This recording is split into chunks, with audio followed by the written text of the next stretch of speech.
അമ്പൊത്തി നീ കണ്ടോണ്ടുറങ്ങുമ്പോൾ കണ്ട കുന്നൊന്നു കാണായി വരും. കണ്ട കുന്നിൻ്റെ ഉച്ചയിലെ ചില്ലമ്പം അമ്പിളിത്തമ്പ്രാന്റെ കോലവും കാണാം.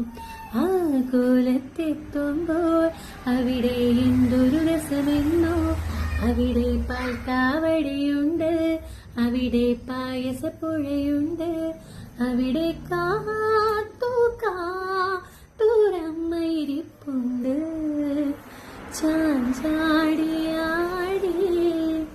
ഉറങ്ങ നീ ചെരിഞ്ഞ